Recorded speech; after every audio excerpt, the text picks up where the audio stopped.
मुलींचा वाढदिवस असला आणि फोटो नाही काढला असता असं तर होऊ शकत नाही.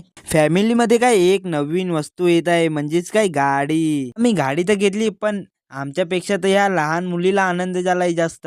गाडी घेऊन गेलो मग काय गणपती बाप्पाचे दर्शन घेऊन येऊया आपण काय नवीन गाडी घेतली आहे ना आज. आपले गणपती बाप्पाला बोललो की कोणाची नजर नको लागू देऊ बस या गाडीवरती. एकदा काय नजर लागली ना तर मग काय काय ना काय होतच राहतं. त्या मंदिरमध्ये काय किती शांतता वाटत आहे. हे मंदिर आमच्या डहाणू मधलं एक नंबर मंदिर आहे आणि इकडे काय अख्खा दिवस शांतता असते. आणि एक बाजूला तलाव पण आहे त्याच्यामध्ये काय मासे आणि काही कासव पण आहे त्याच्यात. 4-5 बाहेर निघले. गणपती बाप्पाला बाय बोलून आता चाललो आता आम्ही घरी. मग काय आता काढणार आपली गाडी आणि जाणार घरी. ते आल्यावर काय माझ्या बहिणीचा तर वाढदिवस होता मग काय त्याचीच केक कापणार होतो आज. तर मग काय मुली तर माहितीच आहे पहिले फोटो काढतात. चला तर मित्रांनो आजसाठी एवढंच. आवडलं असेल ते एक लाईक आणि एक फॉलो पण करा. चला तर मित्रांनो भेटूया नवीन ब्लॉग मध्ये तेवढ्यासाठी बाय बाय.